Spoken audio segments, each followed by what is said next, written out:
கிறிஸ்து இயேசுவுக்குள் மிகவும் பிரியமான மாதா தொலைக்காட்சி குடும்பத்தாரே, மெசியாவை தேடி என்கின்ற இந்த தொடர் நிகழ்வின் மூலமாக மீண்டும் உங்களை சந்திப்பதில் மிக்க மகிழ்ச்சி அடைகின்றோம். கிறிஸ்து பிறப்பின் நிகழ்வுகள் பல்வேறு திருப்பங்களை கொண்டதாக இருக்கின்றன. மகிழ்ச்சியோடு கொண்டாடப்பட்ட குழந்தை இயேசுனுடைய பிறப்பு அதன் பிற்பாடு எதிர்பாராத அனுபவங்களை கொண்டதாக இருக்கின்றது. இதை பதிவு செய்கின்ற இந்த இறைவார்த்தைக்கு இப்பொழுது நாம் கவனமுடன் செவிமடுப்போம். மத்தேயு எழுதிய தூய நற்செய்தியிலிருந்து வாசகம். அதிகாரம் 2, இறை வார்த்தைகள் 13 முதல் 18 முடிய. ஆண்டவருடைய தூதர் யோசேப்புக்கு கனவில் தோன்றி, நீர் எழுந்து குழந்தையையும் அதன் தாயையும் கூட்டிக் கொண்டு எகிப்துக்கு தப்பி ஓடிச் செல்லும். நான் உமக்கு சொல்லும் வரை அங்கேயே இரும். ஏனெனில் குழந்தையை ஏரோது கொல்வதற்காக தேடப் போகிறான் என்றார்.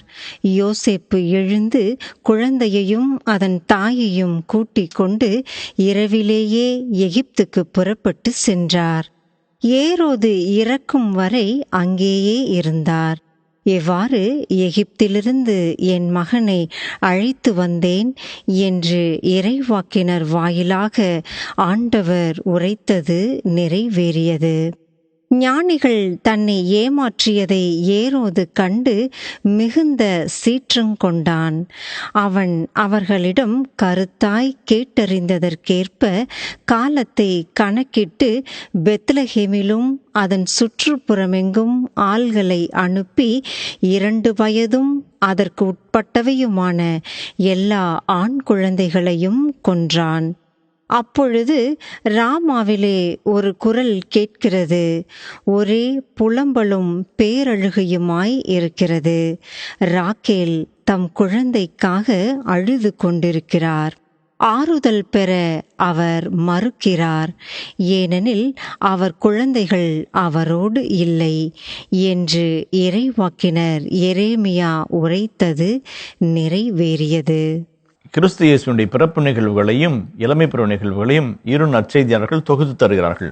ஒன்று லூக்கா, இன்னொன்று மத்தேயு. லூக்கா மரியாளின் பார்வையிலே கிறிஸ்து பிறப்பு நிகழ்வுகளை தொகுத்து தருகிறார். அவருடைய பார்வையில் கிறிஸ்துமஸ் என்பது அழகான, அமைதியான, பொருளாளமிக்க, எளிமையான, மகிழ்ச்சியான ஒரு இனிமையான ஒரு கிறிஸ்துமஸ். மத்தேயுவின் பார்வையில் கொடுக்கப்படுகிற அந்த கிறிஸ்து பிறப்பு நிகழ்வுகள் ஒரு வன்முறையும் அமைதியும் உள்ளடக்கிய ஒரு கலவையாக வருகிறது. ஞானியர்கள் வருகிறார்கள், அத்தோடு தொல்லையும் கூட வருகிறது. ஏரோதினுடைய சதித்திட்டமும் ஆரம்பமாகிறது. வன்முறை, கலகம், முரண்பாடு, கொலைவெறி உள்ளிட்ட பல்வேறு நிகழ்வுகளை உள்ளடக்கிய கிறிஸ்துமஸ் ஆக முதல் கிறிஸ்துமஸை மத்தேயு படம் பிடித்து காட்டுகிறார். தன்னுடைய மண்ணை விட்டு அகதியாக போகின்ற இந்த அவல சூழலிலும் இறைவனுடைய திட்டம் தொடர்ந்து கொண்டே இருக்கின்றது. பழைய ஏற்பாட்டில் மோசே எகிப்திலிருந்து மிதியான் நாட்டிற்கு தப்பி ஓடுகிறார்.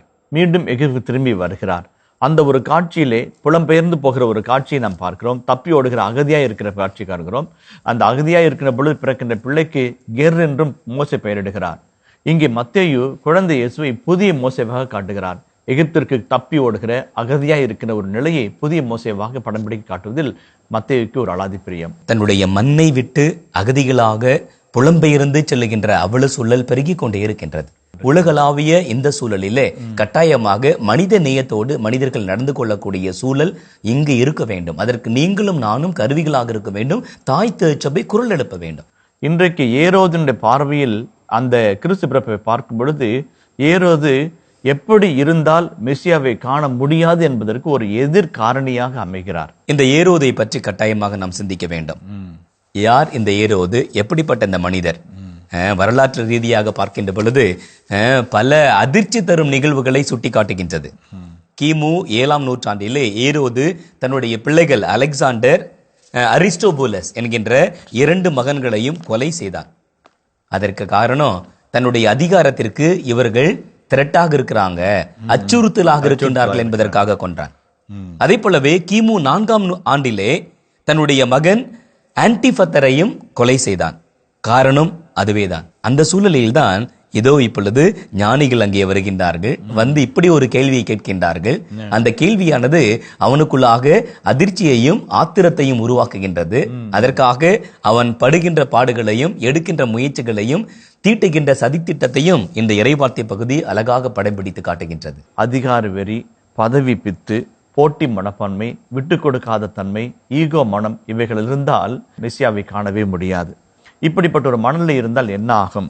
சூழ்ச்சி மதி, கொலைவெறி, எவரையும் பலியிட தயங்காத ஒரு தன்மை நமக்குள்ளாக வந்து பிறக்கும். அப்படி இருக்கிறவர்கள் மெசியாவை காணவே முடியாது. மூன்றாவதாக, இப்படிப்பட்ட உள்ளம் கொண்டவர்கள் ஒரு காலம் ஒருபோதும் கடவுளுடைய அருளின் எல்லைக்குள்ளாய் வரவே முடியாது.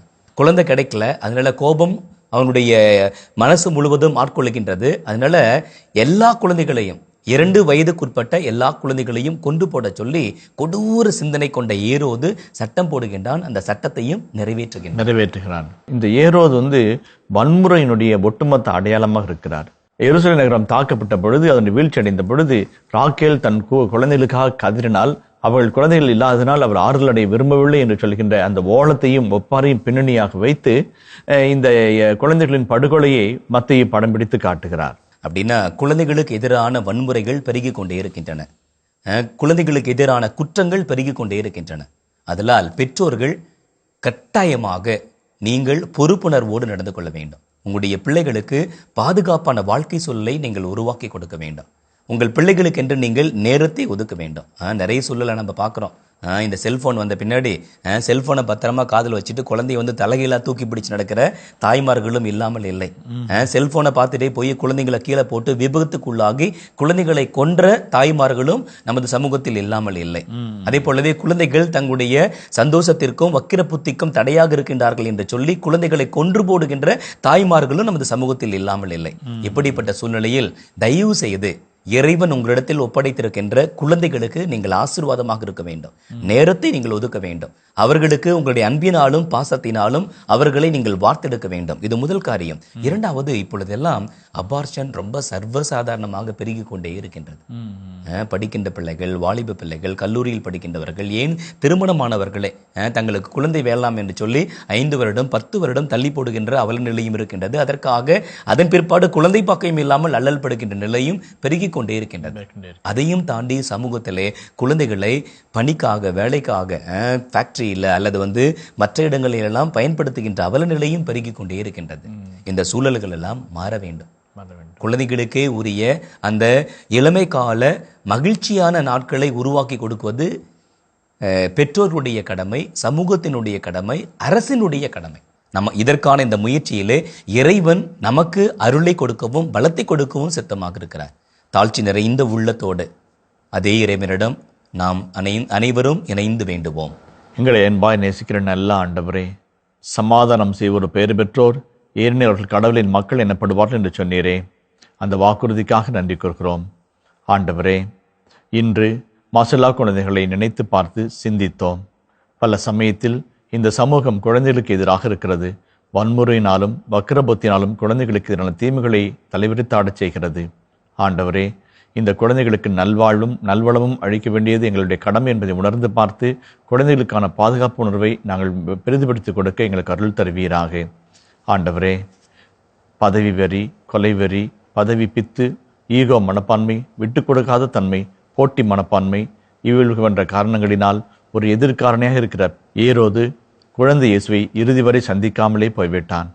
ஆண்டவரே, எங்களுக்குள்ளாக இருக்கிற எல்லா விதமான எதிர்மறை உணர்வுகளையும் அப்புறப்படுத்துவீராக. குழந்தை இயேசுவை கண்டுகொள்ளும் நல்ல மனப்பக்குவத்தை எங்களுக்கு தருவீராக. எக்காரணத்தை முன்னிட்டும் வன்முறையில் நம்பிக்கை வைக்காது சமாதானத்திலும் அன்பிலும் நாங்கள் நம்பிக்கை வைத்து நலமாய் செயல்புரிய அருள்வீராக. என்று வாழும் இயேசு வழியாகவே உம்மை மன்றாடுகிறோம். ஆமென். அன்புக்குரியவர்களே, மீண்டும் மெசியாவை தேடி என்கின்ற இந்த நிகழ்வின் மூலமாக உங்களை சந்திக்கின்ற வரை உங்களிடமிருந்து மகிழ்வோடு விடைபெறுகின்றோம். இயேசுவுக்கே புகழ், இயேசுவுக்கே நன்றி. மரியே வாழ்க.